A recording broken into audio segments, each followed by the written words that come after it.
Good evening everyone. हाँ, थोड़ा सा लेट हो गए आज। आप इतने परेशान क्यों होते हो? घर पे ही तो बैठे हो आराम से। ठीक है, तो चलो स्टार्ट करते हैं। आप लोगों में से कुछ ऐसे होंगे जो मेरे पास पहले भी पढ़े होंगे। अब जो केमिस्ट्री पढ़ेंगे ना, एक चीज ध्यान रखना, बिल्कुल लो लेवल से हाई लेवल तक पढ़ेंगे किसी भी एग्जाम के लिए। अगर आपको कोई चीज लगे, कोई चीज समझ ना आए, तो वीडियो को दोबारा देख लेना या पूछ लेना, दोबारा बता दूंगा। लेकिन ऐसा मत बोलना कि सर सारा ही दोबारा बता दो, ऐसे ऐसे मत करना। ठीक है सर, 10 मिनट लेट नोट पर परवीन जी, आगे से नहीं होगा, मैं लेट नहीं होता क्लासेस में, कुछ इशू हो गया होगा इसलिए मेरी क्लास हमेशा टाइम पे स्टार्ट होती है। ठीक है, अब बोलोगे सर पहली बार मिले, अब कैसे पहचानेंगे? हाँ, गुड इवनिंग एवरीवन। अब 2 मिनट रुक जाओ, बस 2 मिनट मेरी सुन लो, फिर कोर्स स्टार्ट करेंगे। सबके कमेंट आ रहे हैं, कोई दिक्कत नहीं है। ठीक है, तो बिल्कुल लो से हाई लेवल तक पढ़ेंगे। तो केमिस्ट्री का जो पहला चैप्टर है, यही सबसे बड़ी डिफिकल्ट है, बस ये डिफिकल्ट है। इसके अलावा केमिस्ट्री पूरी सिंपल है, आपकी कोई दिक्कत नहीं आएगी। अगर ये समझ में आ गया तो समझ लेना केमिस्ट्री कंप्लीट है, फिर कोई दिक्कत नहीं। चलो स्टार्ट करते हैं। सर आग लगा दो, फायरमैन नहीं है भाई। ठीक है, अब देखो आग।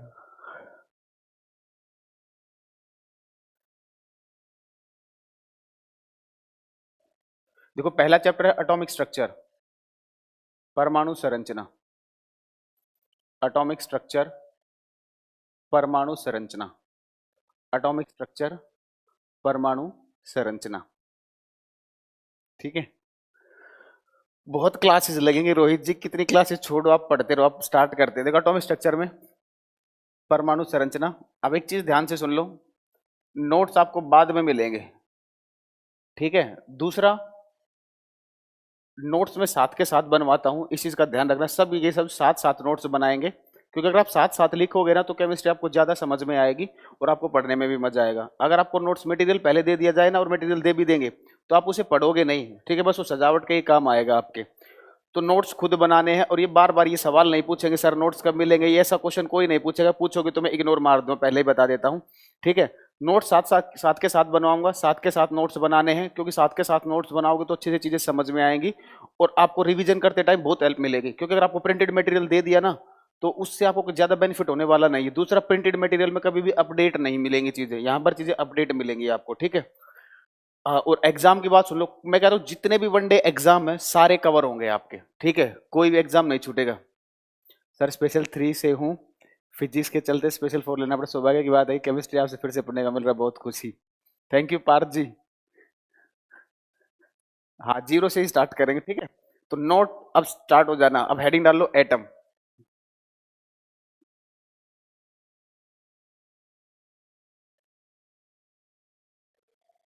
एटम परमाणु, एटम परमाणु। अब एटम किसे बोलते हैं? यूनिवर्स का वो सबसे छोटा पार्ट जिसे हम फिर से डिवाइड नहीं कर सकते। इससे छोटा पार्ट पॉसिबल है ही नहीं। तो नेचर का जो सबसे छोटा पार्ट होता है उसे क्या नाम दिया गया है? एटम। उसे फिर से डिवाइड नहीं किया जा सकता। लेकिन ये स्टेटमेंट गलत है, लेकिन पढ़ेंगे यही। ठीक है, इसको डिवाइड किया जा सकता, थोड़ी देर में पता चल जाएगा कैसे डिवाइड होता है। ठीक है, तो फर्स्ट पॉइंट लिखोगे। अब पॉइंट लिखो, द स्मॉलेस्ट पार्ट, वह सबसे छोटा भाग। द स्मॉलेस्ट पार्ट, वह सबसे छोटा भाग, which cannot be, which cannot be further divided, which cannot be further divided, which cannot be further divided, is known as atom, is known as atom। Sir मैं science special physics के लिए फिर से batch लिया है। Okay Mumtaz जी, देखो वह सबसे छोटा भाग जिसे फिर से विभाजित, जिसे फिर से विभाजित न किया जा सके, जिसे फिर से विभाजित न किया जा सके, परमाणु कहलाता है। परमाणु कहलाता है। जिसे फिर से विभाजित न किया जा सके, परमाणु कहलाता है। परमाणु कहलाता है। ठीक है, अब एटम का स्ट्रक्चर सभी ने देखा होगा, गुजरे जमाने में मैडम ने पढ़ाया होगा। और जब मैडम पढ़ाती है तो आप पढ़ते तो हो नहीं, है ना? कुछ इस तरीके से मैडम को ही देखते रहते हो, ना अब इधर देखना, अब इधर पढ़ना है। ठीक है, तो देखो, अब यहां से ये एटम का स्ट्रक्चर इस तरीके से होता है। अब इसके बारे में बात करेंगे। अब देखो, अब इसके बाद जितनी भी चीजें मैं आपको पढ़ाऊंगा सारे पेपर में पूछी जाती हैं। अब पहला क्वेश्चन सुनना पेपर का, एटम की कॉम्पोजिशन क्या है? एटम किन पार्टिकल से मिलकर बनता है? तो एटम की कॉम्पोजिशन आपकी इलेक्ट्रॉन, प्रोटॉन, न्यूट्रॉन। एटम आपका बनता है इलेक्ट्रॉन, प्रोटॉन और न्यूट्रॉन से। तो लिखना, सभी टीचर बोर्ड पर लिखते हैं। दया जी मैं थोड़ा अलग हूँ भाई, ठीक है, लिख दूंगा, लेकिन फिलहाल लिख लो यार, थोड़ा बहुत आप भी कष्ट कर लो, बहुत मजा आएगा केमिस्ट्री में। लिखो, it is made up of, it is made up of, it is made up of electron, proton and neutron. It is made up of electron, proton and neutron. यह इलेक्ट्रॉन, प्रोटॉन और neutron से मिलकर बनता है। It is made up of electron, proton and neutron. यह electron, proton और neutron से मिलकर बनता है। It is made up of electron, proton and neutron. यह इलेक्ट्रॉन, प्रोटॉन और न्यूट्रॉन से मिलकर बनता है। देखो आप कुछ कह रहे हैं कि बोर्ड पर लिख दो, एक बात बताओ, ये वहां से देख के लिखोगे टाइम ज्यादा लगेगा, लीड ईयरफोन लगा रखे होंगे, सुन रहे होगे तो जल्दी लिखा जाएगा, समझे। कोर्स शुभम जी बता देंगे, कोर्स की टेंशन ना लो। देखो ये एक से एक खतरनाक आते हैं। अभय जी कह रहे हैं what is positron, chemistry start नहीं, क्वेश्चन पूछने स्टार्ट कर दे भाई, रुक जाओ थोड़ी देर, एक पेशेंस से करती चीज है, सारी चीजें पढ़ाऊंगा, पॉजिट्रॉन भी पढ़ाऊंगा। Sir I am new in your batch, okay Anil ji. अब देखो आगे, अब एटम जो है वो आपका तीन चीजों से बना है, इलेक्ट्रॉन, प्रोटॉन, न्यूट्रॉन से। अब इनकी लोकेशन की बात करते हैं कि ये एटम के अंदर होते कहां पर है। तो देखो एटम का स्ट्रक्चर ये है, ये क्या आपका ये सर्कुलर पाथ है, ये जो वृत्त है, इन वृत्त को क्या बोलते हैं हम, ऑर्बिट बोलते हैं, कक्ष बोलते हैं, ऑर्बिट, कक्ष। और जो सेंटर में जो पॉजिटिव पार्ट है इसको बोलते हैं हम न्यूक्लियस, नाभिक। न्यूक्लियस का दूसरा नाम होता है न्यूक्लियॉन्स, ठीक है, क्वेश्चन आपका न्यूक्लियॉन्स के नाम से आता है। न्यूक्लियॉन्स को हिंदी में न्यूक्लियॉन्स ही बोलते हैं, ठीक है, nucleons as it is paper में लिखा आता है, ठीक है। तो इलेक्ट्रॉन, प्रोटॉन, न्यूट्रॉन कहां पर होंगे, एटम के दो पार्ट है, ऑर्बिट और न्यूक्लियस, ठीक है। तो ऑर्बिट के अंदर होता है आपका इलेक्ट्रॉन, बच गए दो पार्टिकल प्रोटॉन और न्यूट्रॉन, तो ये कहां पर प्रेजेंट होंगे आपके न्यूक्लियस के अंदर। तो एसएससी में तो 4 बार क्वेश्चन पूछा गया, पीसीएस में भी पूछा गया, न्यूक्लियॉन्स किसके बने हैं, प्रोटॉन प्लस न्यूट्रॉन के। अब देखो अभी तक आप लोगों ने यही पढ़ा होगा कि सबसे छोटे पार्टिकल है इलेक्ट्रॉन, प्रोटॉन, न्यूट्रॉन, लेकिन ऐसा नहीं है, इनसे भी छोटा पार्टिकल होता है आपका क्वार्क, इनसे भी छोटा पार्टिकल आपका क्वार्क। क्वार्क आपका दो तरीके का होता है, एक होता है अप क्वार्क, एक होता है डाउन क्वार्क, ठीक है। ये सब आपके सिलेबस में नहीं है, यहां से काम की चीज सुनो अब क्या है। जब ये क्वार्क मिलते हैं, क्वार्क जब दूसरे क्वार्क से मिलेंगे, ठीक है, तो यहां से फॉर्मेशन होती है प्रोटॉन और न्यूट्रॉन की। जो आपके प्रोटॉन और न्यूट्रॉन है ये किसके बने हैं, क्वार्क की। ये चीज आपको ध्यान रखनी है कि प्रोटॉन और न्यूट्रॉन से भी छोटा क्या होता है आपका क्वार्क, और प्रोटॉन और न्यूट्रॉन की फॉर्मेशन किससे हुई है, क्वार्क से। तो देखो प्रोटॉन और न्यूट्रॉन की फॉर्मेशन किससे हुई है, क्वार्क से, और प्रोटॉन और न्यूट्रॉन के कॉम्बिनेशन को क्या बोला जाता है, न्यूक्लियॉन्स। तो हम बोल सकते हैं न्यूक्लियॉन्स किसके बने हैं आपके, क्वार्क के। अगला क्वेश्चन यहीं से, क्वार्क जो है इस पार्टिकल की खोज किसने की थी, डिस्कवर्ड बाय, इसकी खोज की थी जेलमैन ने, discovered by Gell-Mann, discovered by Gell-Mann, ठीक है। इतना नोट कीजिए, किसी को डाउट हो तो पूछिए, फिर बात करेंगे आके। बिल्कुल कवर होगा जी, सीएफ पीएफ भी सब कवर होगा, हाँ सब कुछ कराएंगे क्लास में। अब इसको नोट कर लो, मैं जब बोलूंगा ना, मैं जब बोल रहा हूं, ये आपको नोट करने का टाइम है, अब नोट करते रहना, फिर मैं हटा दूंगा इसको। दुर्गेश जी हिंदी में ही तो बताया भाई, ये कक्ष होता है, ये नाभिक होता है। दुर्गेश जी अगर आपसे पूछा जाए आपका नाम क्या है, आप बोलोगे दुर्गेश, मैं पूछूंगा हिंदी में क्या है, तभी तो दुर्गेश ही बोलोगे ना। तो वही चीज यहाँ पर है, ये नाम है प्रोटॉन, न्यूट्रॉन, हिंदी में ये भी प्रोटॉन होगा, प्रोटॉन को हिंदी में प्रोटॉन बोलते हैं, न्यूट्रॉन को न्यूट्रॉन बोलते हैं, क्वार्क को क्वार्क बोलते हैं। जेलमैन भी एक साइंटिस्ट का नाम है, तो जेलमैन ही बोलेंगे, ठीक है। कितने दिन में, ये नोट करते रहो, कितने दिन में खत्म हो जाएगा। अरे शुरू तो होने दो भाई ढंग से। पार्थ मानोगे नहीं, charge on proton and neutron, तुम्हें तो पढ़ चुके हो तुम, पहले बैच में ऐसे पूछ रहे हो फिर भी। इसको नोट करो भाई, क्वार्क भाई दो तरीके का होता है, up quark, down quark. Up quark पर होता है आपका पॉजिटिव, डाउन क्वार्क पर होगा माइनस। अप क्वार्क पर +2/3 होता है चार्ज, डाउन क्वार्क पर -1/3। दया केमिस्ट्री फादर नेम, तुम्हारे सामने खड़े हैं भाई सतेंद्र धनखड़ सर। नाभिक में क्वार्क, भाई नाभिक, ये जो क्वार्क से ही आपकी फॉर्मेशन होती है प्रोटॉन न्यूट्रॉन की। लेवेजियर होता है फादर ऑफ केमिस्ट्री, ठीक है। जेलमैन ने डिस्कवर किया था क्वार्क को, ठीक है। अब आगे देखो, अब ये जो न्यूक्लियस है इसकी बात करते हैं। ये जो नाभिक है इसकी खोज किसने की थी? इसकी खोज की थी रदरफोर्ड ने। नाभिक की खोज किसने की थी? रदरफोर्ड ने की थी। इसने एक एक्सपेरिमेंट परफॉर्म किया था, उस एक्सपेरिमेंट का नाम था alpha scattering experiment. Alpha scattering experiment, alpha परकिरणन परीक्षण, एल्फा परकिरणन परीक्षण। ठीक है, पेपर में आपसे पूछा जाता है नाभिक की जो खोज खोज हुई थी वो कौन से एक्सपेरिमेंट से हुई थी, कौन से परीक्षण से हुई थी? तो अल्फा स्कैटरिंग एक्सपेरिमेंट से हुई थी, अल्फा परकिरणन परीक्षण से हुई थी। की किसने थी? रदरफोर्ड ने। तो नेक्स्ट पॉइंट लिखोगे। हाँ, बेसिक से ही पढ़ा रहे भाई। विकास जी GS9 खत्म हो जाएगा 10 तारीख से पहले।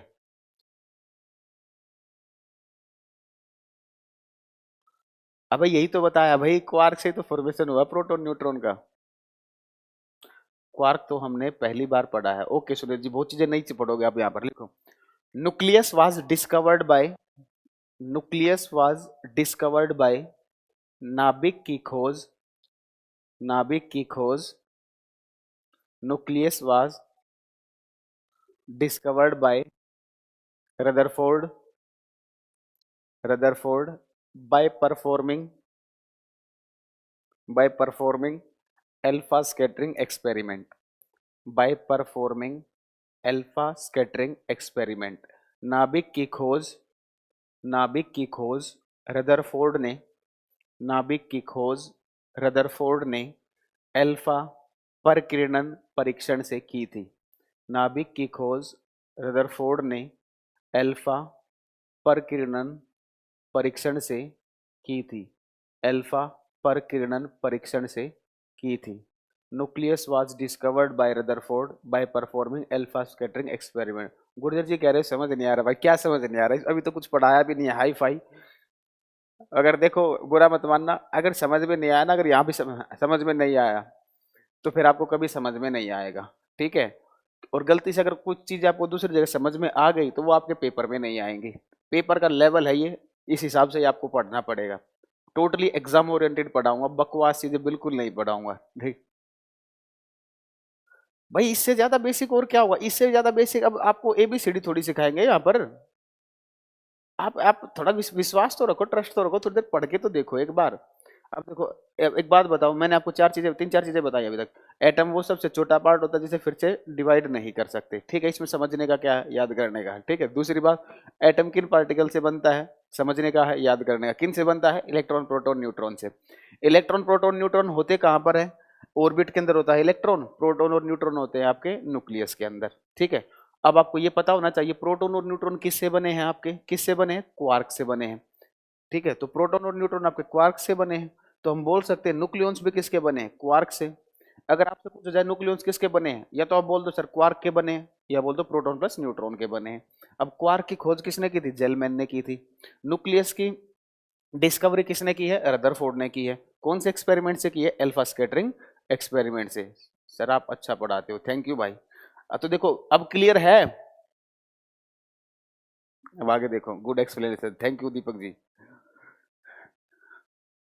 अब इस न्यूक्लियस की बात कर लेते थोड़ी देर एक बार। ये जो न्यूक्लियस था ना आपका, इसका साइज जो होता है वो किस ऑर्डर में होता है? तो लिखोगे अगला पॉइंट, साइज ऑफ न्यूक्लियस। देखो न्यूक्लियस का साइज बोलो चाहे रेडियस बोलो, बात सेम ही होती है। देखो अगर कोई केमिस्ट्री में अगर एटॉमिक साइज बोलो चाहे एटॉमिक रेडियस बोलो, परमाणु त्रिज्या बोलो चाहे परमाणु आकार बोलो, दोनों का मतलब एक ही होता है। ठीक है, बामन जी क्वार्क क्या होता है अभी बता देते, थोड़ी देर रुको तो फिर। न्यूक्लियस का जो साइज होता है ना वो आपका 10⁻⁻15 मीटर की ऑर्डर में होता है। मतलब हर न्यूक्लियस का जो साइज होगा वो इस ऑर्डर में मिलेगा।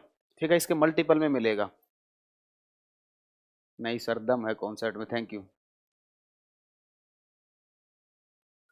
अब आगे देखो। देखो एक पूछ, रदरफोर्ड ने पहले खोजा पार्थ या जेलमैन ने? आपको क्या करना, किसी ने खोजा, कभी भी ईयर नहीं आते यहाँ पर। ठीक है, तो न्यूक्लियस का जो साइज होता है वो आपका होता है 10⁻⁻15 मीटर की रेंज में। अब 10⁻⁻15 मीटर को ही बोलते हैं 1 फर्मी। यहां से क्वेश्चन बनता है एक तो ये पूछ लेंगे 1 फर्मी में कितने मीटर होते हैं, 10⁻⁻15 मीटर। दूसरा, जो आपका न्यूक्लियस होता है इसकी एसआई यूनिट क्या होती है, न्यूक्लियस को, नाभिक की त्रिज्या को हम कौन सी यूनिट में मेजर करते हैं, फर्मी में मेजर करते हैं। ठीक है, तो हिंदी में लिखोगे नाभिक की त्रिज्या, नाभिक की त्रिज्या। अभी लिखवा दूंगा, एसआई यूनिट के बारे में बात करेंगे अभी। ये होती है 10⁻⁻15 मीटर। हाँ हरीश जी, परमाणु से छोटी का ये है ना क्वार्क रहा। देखो कोई पूछ रहे थे क्वार्क क्या होता है, अब सुन लो एक बार, क्वार्क के बारे में बता देता हूँ, ज्यादा दिक्कत हो रही है। एक बात बताओ, प्रोटॉन पर कितना चार्ज होता है, +1 होता है अप्रोक्सीमेट। न्यूट्रॉन पर चार्ज कितना होता है, 0। ये चार्ज की वैल्यूज है इन पर। मैंने कहा क्वार्क दो तरीके का होता है, एक होता है अप क्वार्क, एक होता है डाउन क्वार्क। अप क्वार्क वो होता है जिस पर चार्ज होता है +2/3। डाउन क्वार्क वो होता है जिस पर चार्ज होता है -1/3। तो देखो प्रोटॉन कैसे बनेगा, दो अप क्वार्क को मिलाओ और एक डाउन क्वार्क को मिलाओ। ठीक है, तो जब आप दो अप क्वार्क को मिलाओगे तो एक अप क्वार्क पर चार्ज कितना है, +2/3, तो 2 पर ×2।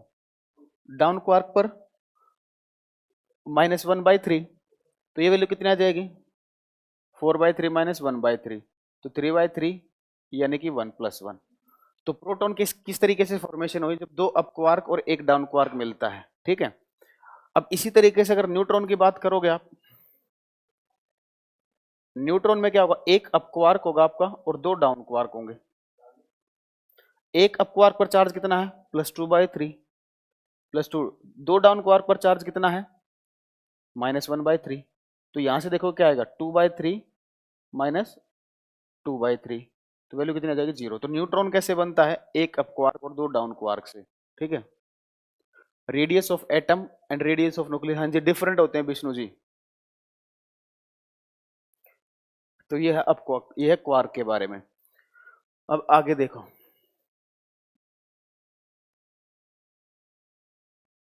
You teach good sir ji, thank you ji. Aurangzeb ji quark को हिंदी में क्वार्क ही बोलते हैं, औरंगजेब को हिंदी में क्या बोलोगे, औरंगजेब ही तो बोलोगे। ठीक है, सर से बेस्ट केमिस्ट्री टीचर नहीं मिलेगा। Thank you MD ji. Proton, Jyoti ji proton जो होता है, प्रोटॉन कैसे बनेगा, जब आप दो अप क्वार्क को मिला दोगे और एक डाउन क्वार्क को, ठीक है, इनको मिलाओगे तो प्रोटॉन आपका बन जाएगा। ये तो मैथ है, आगे तो मैथ यूज किया है, केमिस्ट्री में तो बस 4 चार्ज बताया, कैलकुलेशन तो मैथ है। सर मजा आ गया, थैंक यू गुर्जर जी। अभी थोड़ी देर पहले कह रहे थे समझ नहीं आ रहा, मजा आ गया। ठीक है, चलो बहुत बढ़िया, समझ में आना चाहिए।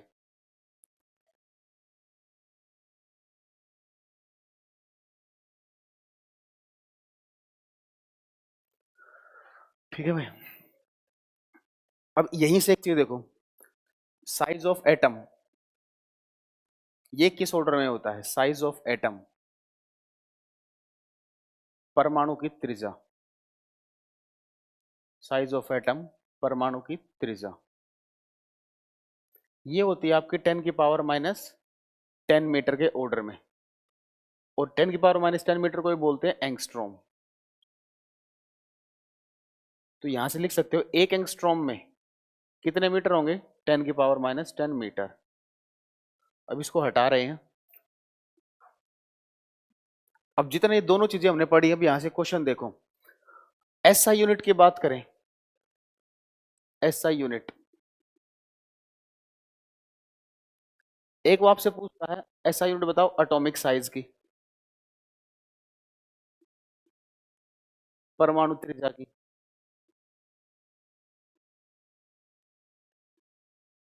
और एक वो आपसे पूछता है एसआई यूनिट बताओ एटॉमिक न्यूक्लियस की।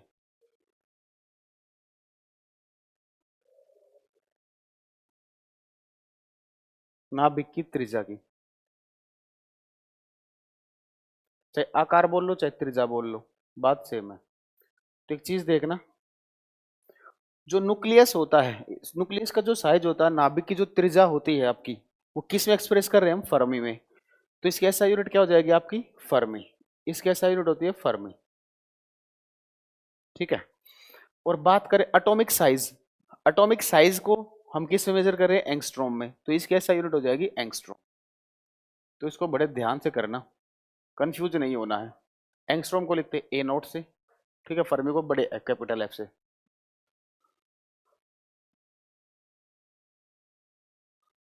दमनदीप जी टेंशन ना लो आप, सब बताएंगे, एक बार पढ़ो तो सही। हाँ, सबके कमेंट आ रहे हैं, एक बार इसको नोट कर लेना भाई जल्दी से। देखो मैं कमेंट तब पढ़ूंगा जब मैं आपको नोट करने का टाइम दूंगा, क्योंकि पढ़ाना जरूरी है, और जो रेलिवेंट कमेंट होगा उसका आंसर जरूर दूंगा। Prem ji love you sir ji, super, love you too भाई। ठीक है, अब नोट करो इसे जल्दी।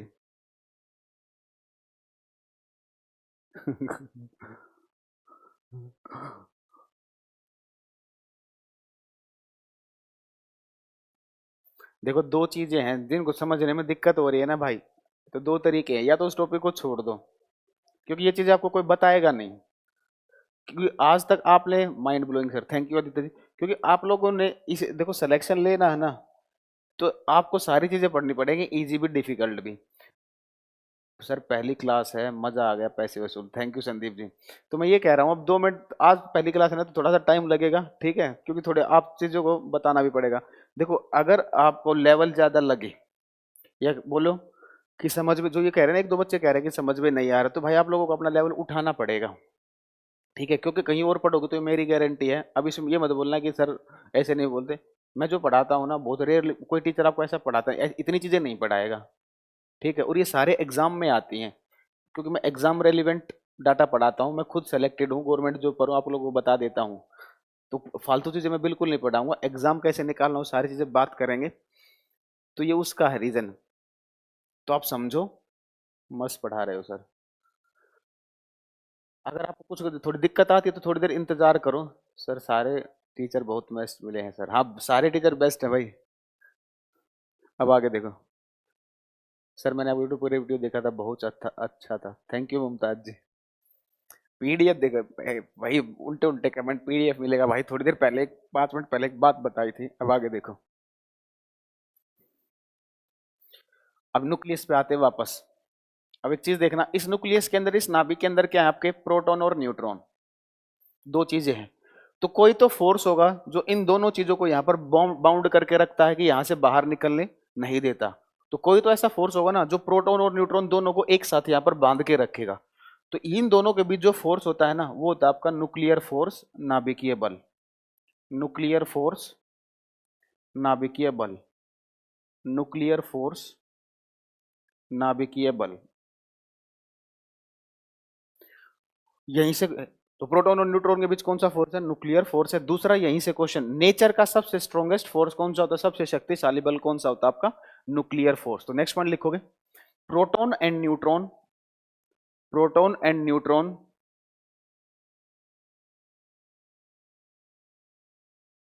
सर जी इसमें फायदा हो गया, मैंने आपको दोनों केमिस्ट्री स्पेशल लिए, बिल्कुल होगा, फायदा होगा भाई, सब होगा सर। लिखो, प्रोटॉन एंड न्यूट्रॉन, प्रोटॉन और न्यूट्रॉन के बीच, proton and neutron are bonded by, are bonded by nuclear forces, bonded by nuclear forces. Proton और न्यूट्रॉन के बीच, प्रोटॉन और न्यूट्रॉन के बीच नाभिकीय बल होता है। प्रोटॉन और न्यूट्रॉन के बीच नाभिकीय बल होता है। औरंगजेब जी, प्रोटॉन न्यूट्रॉन कहीं नहीं घूमते, वो रेस्ट में रहते हैं। Proton and neutron are bonded by nuclear forces. Proton और न्यूट्रॉन के बीच नाभिकीय बल होता है। प्रोटॉन और न्यूट्रॉन के बीच नाभिकीय बल होता है। ब्रैकेट में लिखोगे nuclear force is the, bracket में लिखोगे, पीरियोडिक टेबल अच्छे से पढ़ाना सर। अरे जगमोहन जी तुम देखते तो जाओ, अभी ऐसी पीरियोडिक टेबल नहीं पढ़ी होगी, टेंशन ना लो। लिखो, ब्रैकेट में लिखोगे न्यूक्लियर फोर्स, नाभिकीय बल, nuclear force is the strongest force in nature, nuclear force is the strongest force in nature, nuclear force is the strongest force in nature. नाभिकीय बल, नाभिकीय बल प्रकृति का सबसे शक्तिशाली बल है। नाभिकीय बल प्रकृति का सबसे शक्तिशाली बल है। हाँ शशि जी आपका कमेंट शो हो रहा है, आसिफ जी आपका भी शो हो रहा है, ठीक है। फर्मी के आगे तो कुछ नहीं लिखा भाई, ओनली फर्मी लिखा है। फर्मी की हिंदी फर्मी है शुभम जी। अब अच्छा एक चीज बताओ, एक क्वेश्चन आप लोगों के लिए, ये जो न्यूक्लियस होता है इसके अंदर कौन सी एनर्जी स्टोर होती है? देखो आगे फिजन फ्यूजन पढ़ेंगे हम, ठीक है, आप लोगों ने पढ़ा होगा। फिजन में क्या होता है, एक बड़ा नाभिक, एक बड़ा न्यूक्लियस एक से ज्यादा छोटे नाभिकों में टूटता है और ऊर्जा निकलती है। फ्यूजन में क्या होता है, एक से ज्यादा छोटे नाभिक मिलते हैं और एक बड़ा न्यूक्लियस बनाते हैं, इसमें भी ऊर्जा निकलती है। ये आगे रेडियो एक्टिविटी में आएगा, मुझे यहाँ से कुछ यूज करना है। तो क्वेश्चन ये जो एनर्जी आती है, अगर आप लोगों को पता है ये एनर्जी कहाँ से आती है, मैं वहां पर एक्सप्लेन भी करूंगा। ये जो एनर्जी आती है ना, ये इस न्यूक्लियस के मास से आती है। ये जो एनर्जी आती है कहाँ से आती है, न्यूक्लियस के मास से आती है। तो ये एनर्जी कौन सी है आपकी, बेसिकली न्यूक्लियर एनर्जी होती है ये। तो ये जो न्यूक्लियर एनर्जी है इसका सोर्स क्या है, ये न्यूक्लियस है, ठीक है। तो क्वेश्चन आपसे पूछा जाता है नाभिक के अंदर, न्यूक्लियस के अंदर कौन सी एनर्जी स्टोर होती है, कौन सी ऊर्जा अवशोषित होती है? तो कौन सी ऊर्जा होती है इसके अंदर, nuclear force, sorry nuclear energy, नाभिकीय ऊर्जा, ठीक है। तो नेक्स्ट पॉइंट लिखोगे, इन न्यूक्लियस, नाभिक में, इन nucleus nuclear energy is present, in nucleus nuclear energy is present. वैसे भी देख सकते हो न्यूक्लियर फोर्स के कोरस्पॉन्डिंग जो एनर्जी होगी वो आपकी न्यूक्लियर एनर्जी होगी। इन nucleus nuclear energy is present, नाभिक में नाभिकीय ऊर्जा होती है, नाभिक में नाभिकीय ऊर्जा होती है, नाभिक में नाभिकीय ऊर्जा होती है। इन nucleus nuclear energy is present, nuclear energy is present, ठीक है। तो ये सब न्यूक्लियस के बारे में आप लोगों को पता होना चाहिए। जितने क्वेश्चन बनते हैं मैंने सारे आप लोगों को बताए हैं, ठीक है। जिसको ना समझ आए वो याद कर लेना, क्योंकि पेपर में पक्का मिलेंगे। अभी बुक की बात ना करो, अभी मैं जो पढ़ा रहा हूँ पहले उससे पढ़ो। बुक आप कोई भी खरीदो, कोई भी बुक पढ़ो, कोई दिक्कत नहीं। मैं कह रहा हूँ हर एग्जाम के लिए पढ़ा रहा हूँ, बस ये IIT वाईआईटी की मत पढ़ लेना, ठीक है। गवर्नमेंट जॉब के लिए कोई भी बुक करो, सारे क्वेश्चन सोल्व होंगे आपके, लगभग क्वेश्चन सोल्व होंगे। अब वापस एटम के स्ट्रक्चर पर आते हैं। देखो ये एटम का स्ट्रक्चर था, परमाणु की संरचना थी। तो ये जो पहला ऑर्बिट होता है, पहला कक्ष होता है, इसका नाम होता है के शेल। जो दूसरा कक्ष होता है इसका नाम होता है एल शेल। जो तीसरा कक्ष होता है इसका नाम होता है एम। जो फोर्थ होता है इसका नाम होता है एन। इसके बाद आता है ओ, फिर आता है पी। तो हमने पढ़ा है एटम जो है वो तीन चीजों से बना है, electron, proton, neutron. Proton neutron हमारे न्यूक्लियस के अंदर थे, इनके बारे में हमने बात कर ली। अब ये है क्या, इनके बारे में भी पढ़ाऊंगा, इलेक्ट्रॉन किसे बोलते, प्रोटॉन किसे बोलते, न्यूट्रॉन किसे बोलते, सब पढ़ाऊंगा।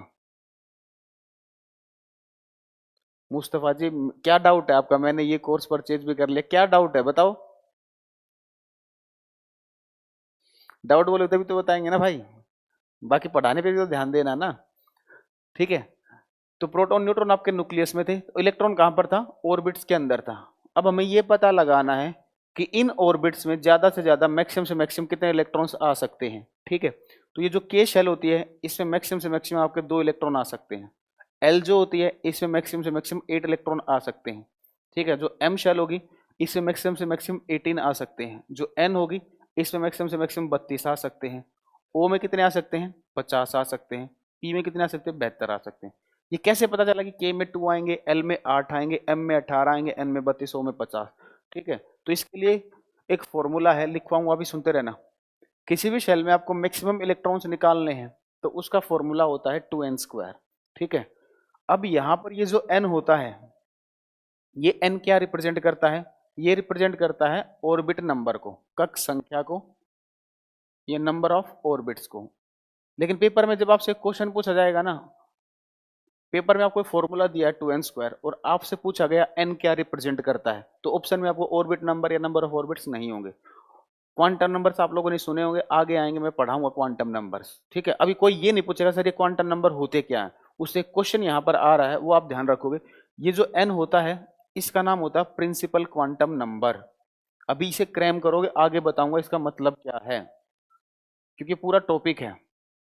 प्रिंसिपल क्वांटम नंबर, मुख्य क्वांटम संख्या, प्रिंसिपल क्वांटम नंबर, मुख्य क्वांटम संख्या, प्रिंसिपल क्वांटम नंबर, मुख्य क्वांटम संख्या, प्रिंसिपल क्वांटम नंबर, मुख्य क्वांटम संख्या। सीजीएल 2017 में आपसे पूछा गया कि ये जो एन स्क्वायर होता है, ये एन स्क्वायर क्या रिप्रेजेंट करता है, तो सुन लो। अब ये मत बोलना सर ये ऑर्बिट नंबर के स्क्वायर को रिप्रेजेंट करता है, ये तो मूर्ख से मूर्ख को भी पता होगा, ठीक है। ये रिप्रेजेंट करता है नंबर ऑफ ऑर्बिटल्स को, कक्षकों की संख्या को, नंबर ऑफ ऑर्बिटल्स, कक्षकों की संख्या को।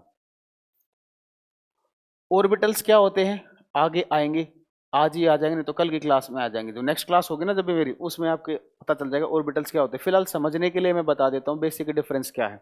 एक चीज बताऊं, एक होता है सर्किल, एक है स्फेयर।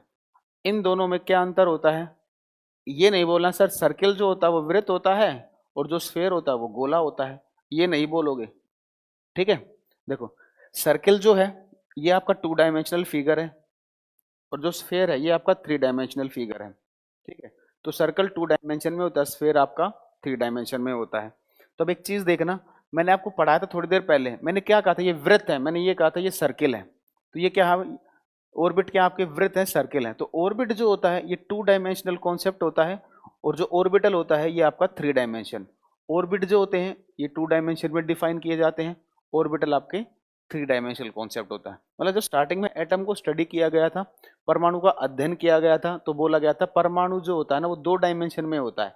लेकिन बाद में पता चला कि एटम 2 डायमेंशन में नहीं होता, कितने डायमेंशन में होता है, 3 डायमेंशन में। उसको क्या नाम दिया गया, ऑर्बिटल्स, कक्षक। और जो पहले बहुत पढ़ा था कि एटम जो होता है वो 2 डायमेंशन में होता है, उसे क्या बोलते थे हम, ऑर्बिट कक्ष, ठीक है। अब इस फॉर्मूले का यूज करते हैं, देखो एक टेबल है, orbit maximum electrons, maximum electrons निकालने का फॉर्मूला है 2n²। हमारे पास पहला ऑर्बिट है k, दूसरा ऑर्बिट है l, फिर m, फिर n, फिर o, फिर p, ठीक है। ये कौन से नंबर का ऑर्बिट है, ये पहले नंबर का ऑर्बिट है, तो इसका ऑर्बिट नंबर कितना होगा, 1 होगा। और ऑर्बिट नंबर को हम किससे लिखते हैं, n से। तो यानी कि k के लिए n की वैल्यू क्या हो जाएगी आपकी 1। इसी तरीके से l हमारा सेकंड ऑर्बिट है, तो इसका ऑर्बिट नंबर कितना होगा, 2 होगा। तो इसके लिए n की वैल्यू 2। तो सिमिलरली इसी तरीके से इसके लिए n की वैल्यू 3 हो जाएगी, इसके लिए n की वैल्यू 4, इसके लिए n की वैल्यू 5, इसके लिए n की वैल्यू 6, ठीक है। n की वैल्यूज आप लोगों को पता है और n के रूप में इलेक्ट्रॉन्स निकालने का फॉर्मूला क्या है, 2n²। तो अगर आपको पता लगाना है कि k शेल के अंदर, के शेल के अंदर मैक्सिमम कितने इलेक्ट्रॉन्स आ सकते हैं, तो ये फॉर्मूला जब यूज करोगे तो के लिए एन की क्या वैल्यू रखोगे, 1, 1 रखोगे, 1 का स्क्वायर 1 इंटू 2, 2। एल के लिए क्या रखोगे, 2 रखोगे, 2 का स्क्वायर 4 इंटू 2, 8। एम के लिए 3 रखोगे, 3 का स्क्वायर 9 इंटू 2, 18। एन के लिए 4 का स्क्वायर 16 इंटू 2, 32। ओ के लिए 5 का स्क्वायर 25 इंटू 2, 50। एन की पी के लिए 6 रखोगे, 6 का स्क्वायर 36 इंटू 2, 72। तो इस तरीके से हम निकालते हैं किसी भी शेल में मैक्सिमम कितने इलेक्ट्रॉन्स होंगे, ठीक है। अब स्टेटमेंट लिखना, maximum number of electrons, maximum number of electrons, हाँ बताएंगे, नीतीश जी बताएंगे, वाई वी स्टार्ट फ्रॉम के, वाई नॉट ए, बताएंगे, रुक जाओ थोड़ी देर, ये तो मेरा क्वेश्चन होता है, ये तो आपको पता होना चाहिए, आप बहुत टाइम से पढ़ रहे हो। अरे मदान जी भाई कौन सा, हिंदी में ही तो बोल रहा हूँ भाई, इंग्लिश में कहाँ बोल रहा हूँ, दोनों रजनीकांत थोड़ी हूँ भाई, एक टाइम पर एक ही लैंग्वेज तो बोल सकता हूँ। लिखो, मैक्सिमम नंबर ऑफ इलेक्ट्रॉन्स, कक्ष में अधिकतम इलेक्ट्रॉन की संख्या, maximum number of electrons in n orbit, maximum number of electrons in n orbit, कक्ष में अधिकतम इलेक्ट्रॉन की संख्या, इक्वल टू,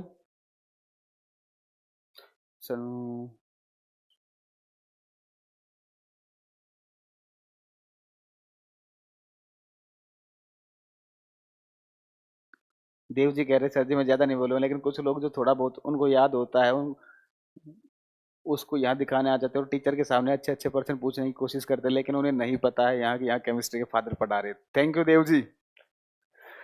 देखो ठीक है, इक्वल टू करके लिखोगे 2n², maximum number of electrons in n orbit equal to 2n², कक्ष में अधिकतम इलेक्ट्रॉन की संख्या बराबर है 2n²। अब इसको आप सारे को छाप लो जल्दी से, ठीक, कोई डाउट हो तो पूछो। सर आप बहुत खुश रहते हैं, हाँ अजय भाई खुश रहते हैं, आप लोग भी खुश रहोगे।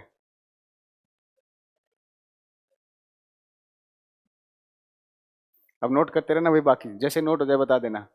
थॉमसन रूल, ये थॉमसन रूल कौन सा है भाई?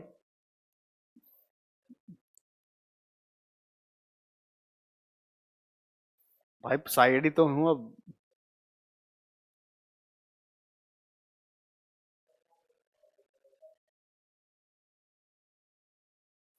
अखिल जी ऑर्बिटल आगे आ जाएंगे, फिलहाल याद रखोगे परमाणु जो होता है एटम का, जो थ्री डायमेंशनल कॉन्सेप्ट होता है उसे बोलते हैं हम ऑर्बिटल।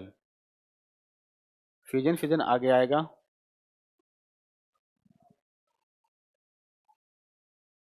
गुरुजी मजा आ गया। सर पहले इंग्लिश बोलना और फिर हिंदी, एक साथ नहीं। सर आज तक मैंने 4 ही ऑर्बिट पढ़े थे, ओ एंड पी आज सुने हैं। रसायन शास्त्र का बुक बताया सर, अभी रुक जाओ भाई, रसायन शास्त्र अभी थोड़ी देर यही पढ़ लो। अच्छा थंब रूल बोल रहे थे आप, वह प्रिंसिपल ये नहीं है जगमोहन जी।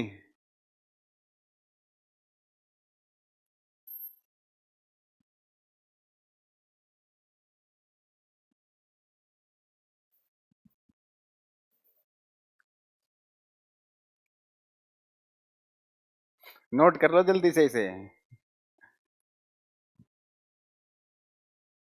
कर लिया नोट डाउन, चलो। देखो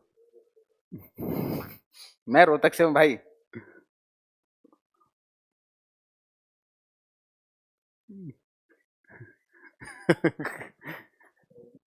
प्रदीप जी कह रहे हैं मैं दिख रहा हूँ भाई, मैं से रजनीकांत नहीं हो ना, तो देख लेता रजनीकांत होता तो।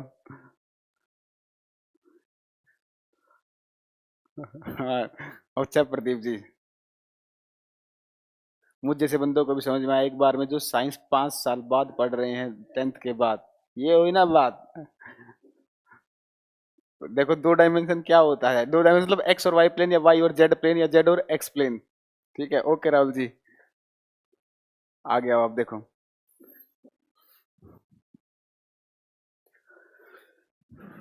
अब एक बात बताओ, अब नोट करके पॉइंट लिखना है। एटम के बारे में आप लोगों को सबसे पहले किसने बताया? एटम के बारे में, परमाणु के बारे में आप लोगों को सबसे पहले किसने बताया? एटम के बारे में आप लोगों को सबसे पहले किसने बताया? हिंट आपके पास, ठीक है।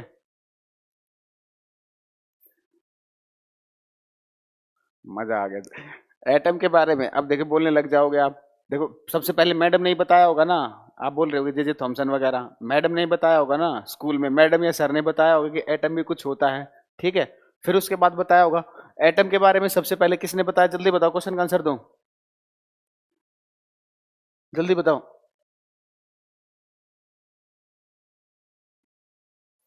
जे जे थॉमसन,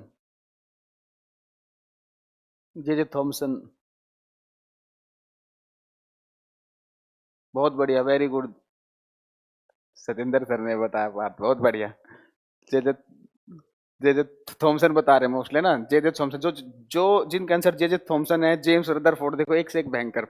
जे जे थॉमसन, रदरफोर्ड, बहुत बढ़िया, वेरी गुड, एक्सीलेंट, मजा आ गया। मूर्खों, जॉन डाल्टन ने बताया था, जे जे थॉमसन ने नहीं बताया।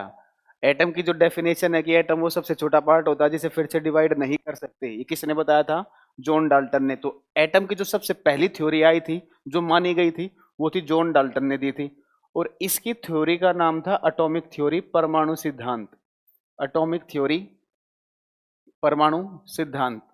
तो क्वेश्चन पूछा जाता है आपसे, एटॉमिक थ्योरी किसने दी थी, परमाणु सिद्धांत किसने दिया था? जॉन डाल्टन ने।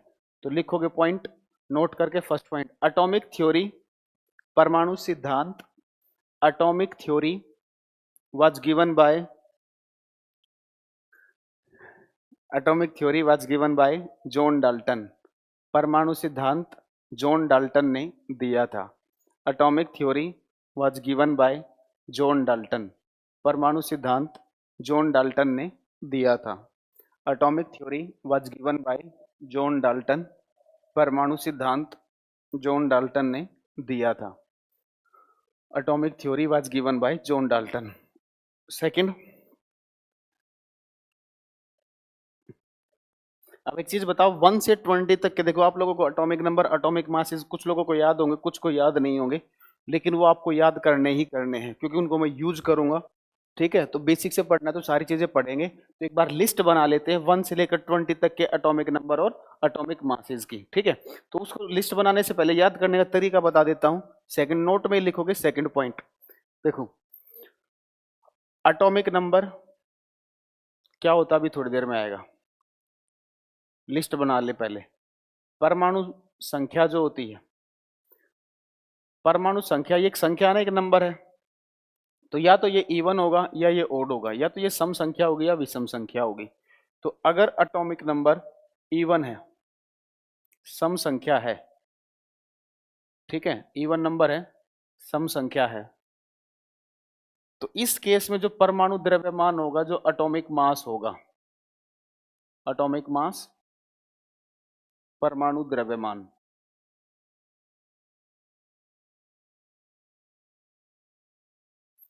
जितना भी एटॉमिक नंबर होगा उसका 2 गुना होगा, ट्वाइस ऑफ एटॉमिक नंबर।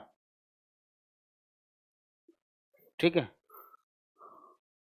और अगर ये ओड नंबर हुआ, एटॉमिक नंबर आपका ओड है, विषम संख्या है, अगर एटॉमिक नंबर आपका ओड है, विषम संख्या है, तो जो एटॉमिक मास होगा वो क्या होगा आपका, twice of atomic number. Atomic number का 2 गुना करोगे, +1 कर दोगे उसमें। ठीक है, तो ये फॉर्मूले हैं, ये याद रखोगे आप। अब एक चीज और ध्यान रखोगे, इनकी एक्सेप्शन है। ये फॉर्मूले आप, ये कोई स्टैंडर्ड फॉर्मूले नहीं होते, याद करने की एक ट्रिक होती है। तो 1 से एटॉमिक एटॉमिक नंबर की हम बात करेंगे, सिर्फ ये 1 से 20 तक काम करेगा। और 1 से 20 में भी 4 एलिमेंट के लिए काम नहीं करेगा। वो एलिमेंट कौन से हैं, इनको छोड़ दोगे आप, एक्सेप्ट हाइड्रोजन, बेरिलियम, नाइट्रोजन और क्लोरीन। इन 4 एलिमेंट पर इनको अप्लाई नहीं करना, लागू नहीं करना, बाकी सभी पर लागू होगा। ठीक है, तो एक बार इसको बना लीजिए जल्दी से। भगवान कृपा है सर आप पर।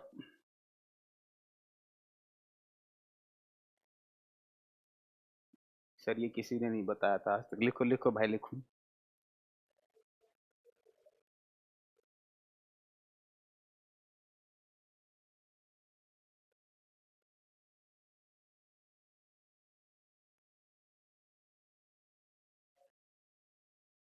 हम पहली बार लाइव देख पा रहे हैं। स्वांग की गवर्नमेंट जॉब में, ये ना पूछो बस। ठीक है,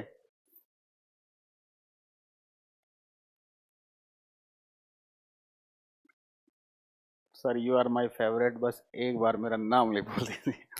हाँ मुस्तफा जी, ठीक है, अब खुश। सर जो डेसिमल में होता है, बलवंत जी यहाँ पर राउंड, वो उसकी यूनिट एम, यहाँ पर जो नंबर लिखेंगे ना वो हम एएमयू में लिखेंगे इनको। गर्दा सर जी हिला दिए।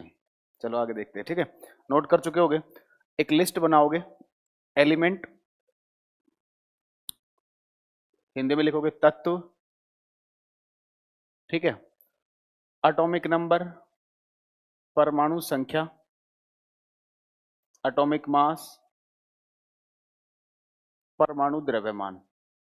ठीक है, एटॉमिक नंबर, परमाणु संख्या, ये हिंदी में, एटॉमिक मास, परमाणु द्रव्यमान।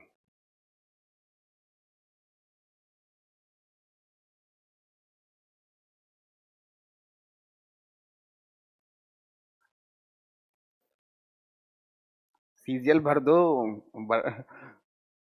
पूछने की बात है।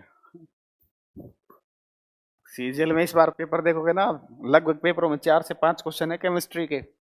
ठीक है, रीजनिंग में भी तो आ रही है केमिस्ट्री। ठीक है सर, मुझे आप केमिस्ट्री सबसे बेस्ट टीचर लगते हो, एक्सप्लेन अच्छा करते हो। Thank you Abhay ji.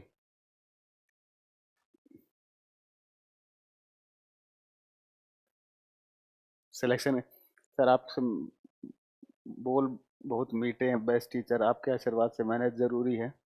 Selection के बाद जरूर बिल्कुल मिलना Partha.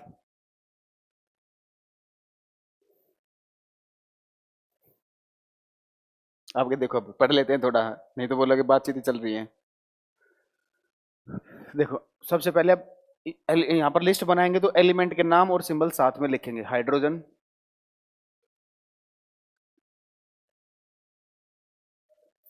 Helium,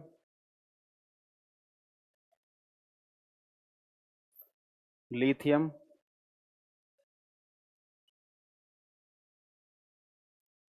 beryllium,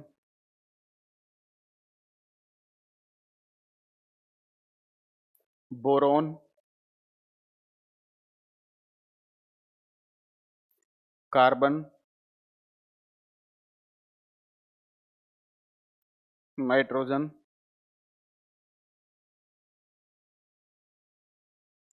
oxygen, fluorine, neon. ये सारे सीक्वेंस में है। इसका एटॉमिक नंबर 1, ये 2, 3, 4, 5, 6, 7, 8, 9, 10। ठीक है। अब एक चीज देखना, ये इवन है, इवन की बात कर लेते हैं एक बार।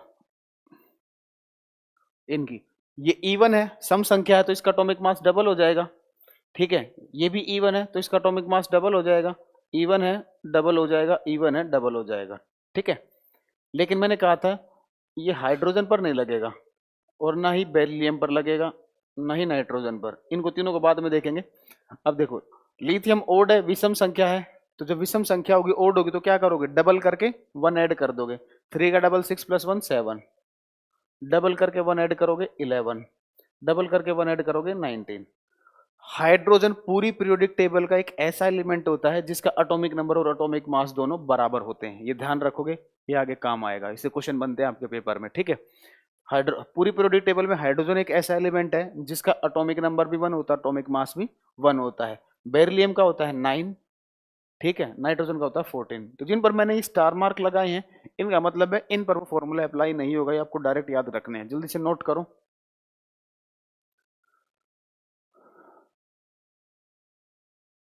जगमोहन जी, एनटीपीसी में केमिस्ट्री से ही डर गया था, पर लगता है इस बार आपकी कृपा से हो जाएगा। अरे सब होगा भाई, टेंशन ना लो।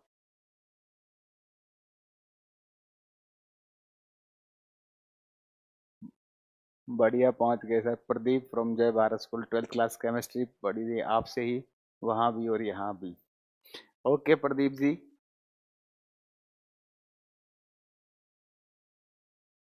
अशोक जी, बाकी बच्चों को भी देखना होता है भाई, सबके हिसाब से पढ़ाएंगे ना, थोड़ा समझो। ये पहला चैप्टर है, थोड़ा बेसिक्स स्ट्रोंग हो जाएंगे ना, फिर आगे स्पीड पकड़ लेंगे, कोई दिक्कत नहीं है।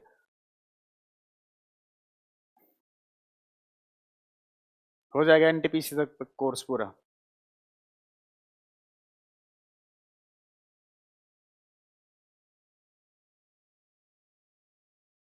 सनोज, बिल्कुल निकलेगा CGL.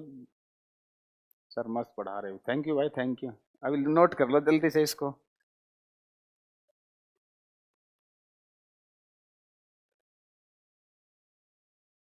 Thank you Saurabh ji. अरे सारे टीचर ही बेस्ट है भाई।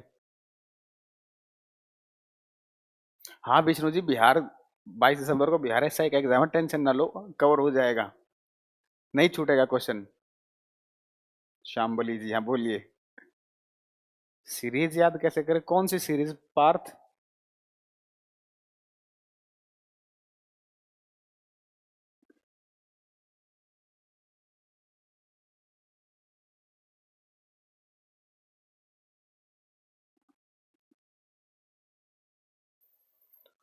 चलो भाई आगे देखो।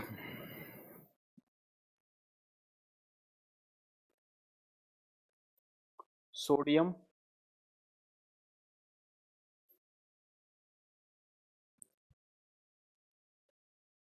मैग्नीशियम,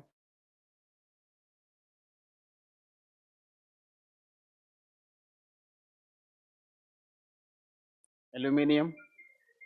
एक मिनट रुकना।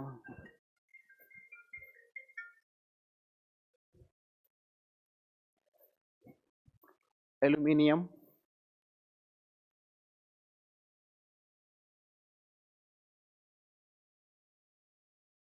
Silicon,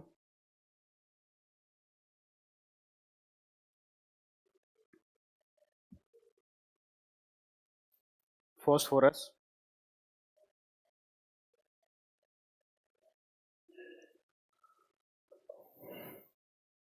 sulphur, chlorine, argon, potassium,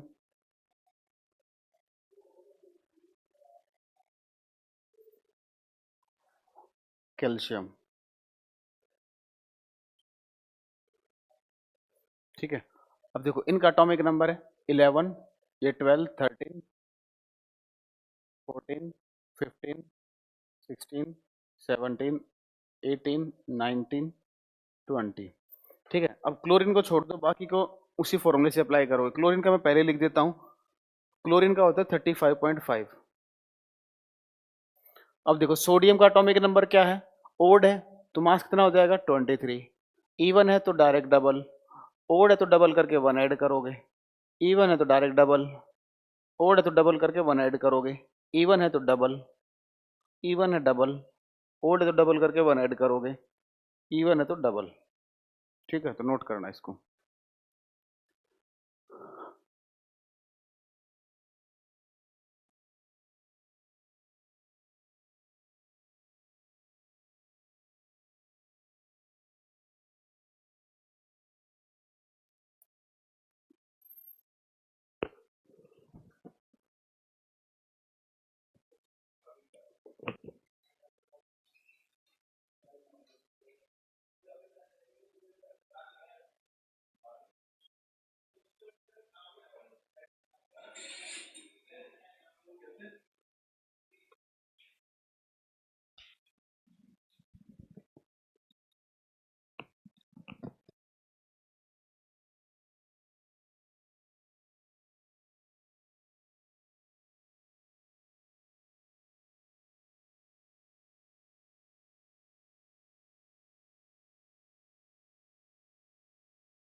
ममता जी मेरी आदत है, ठीक है, आप और बात ज्यादा करते हो, पढ़ाने में मजा भी तो आए तभी आएगा।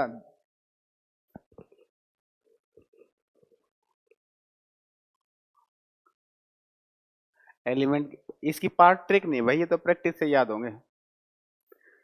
ठीक है, नोट कर चुके हो।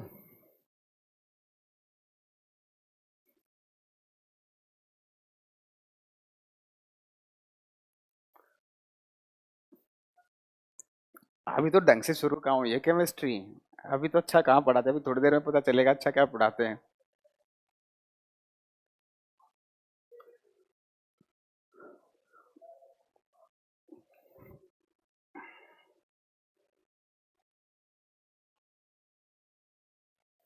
देखो भाई, हेडिंग डालना एटॉमिक नंबर, परमाणु संख्या, एटॉमिक नंबर।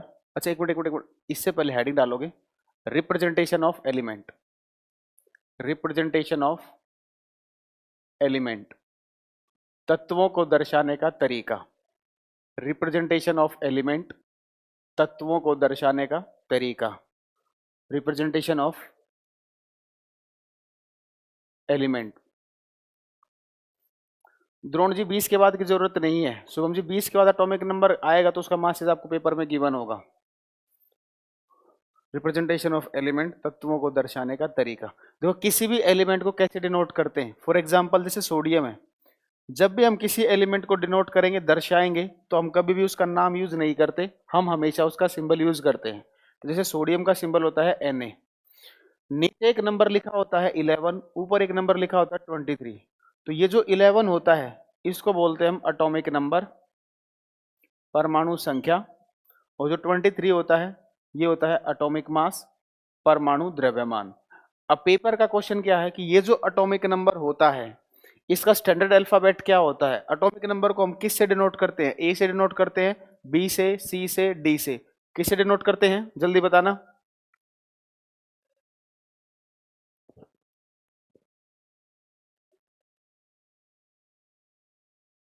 जल्दी क्वेश्चन का आंसर दीजिए अब।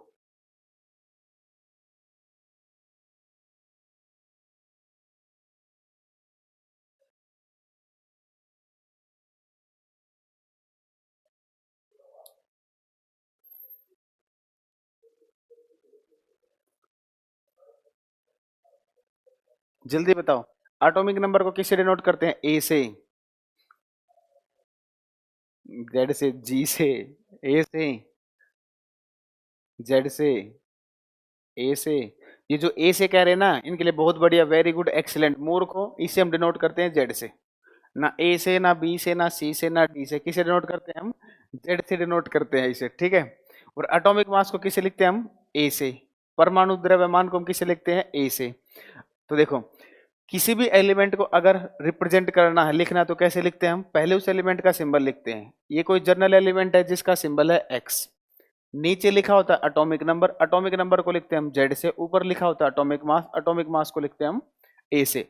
अगर एलिमेंट पर कोई चार्ज होगा, कोई आवेश होगा, तो उसे राइट में लिखा जाता है टॉप पर। अब इस चार्ज की बात देख लो, ये चार्ज कैसे निकालते हैं। एटम जो है वो तीन चीजों से बना है, इलेक्ट्रॉन से, प्रोटॉन से, न्यूट्रॉन से, ठीक है। तो जो चार्ज होगा, न्यूट्रॉन पर कोई चार्ज होता है? नहीं होता। तो न्यूट्रॉन पर तो कोई चार्ज है नहीं,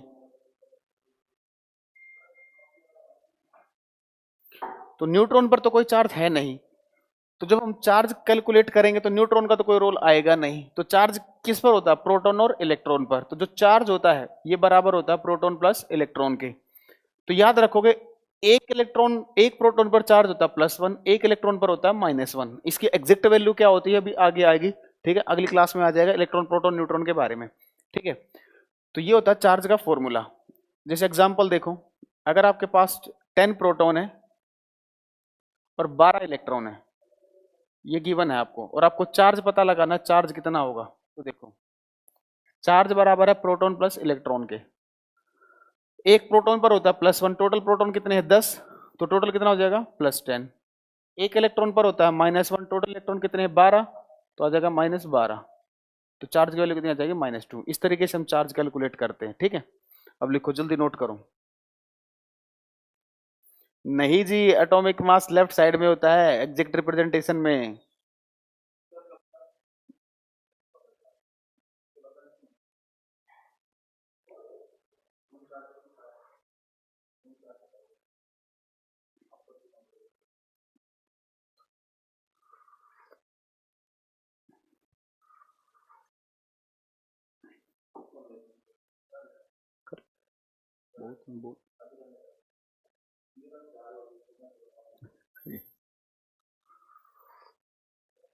सोनू जी, आवाज बढ़ा तो रहे भाई, यहाँ गला फटने को, और आप कह रहे हो आवाज बढ़ाइए। बाहर बैठे जो लोग, उनको भी सुनाई दे रहा है।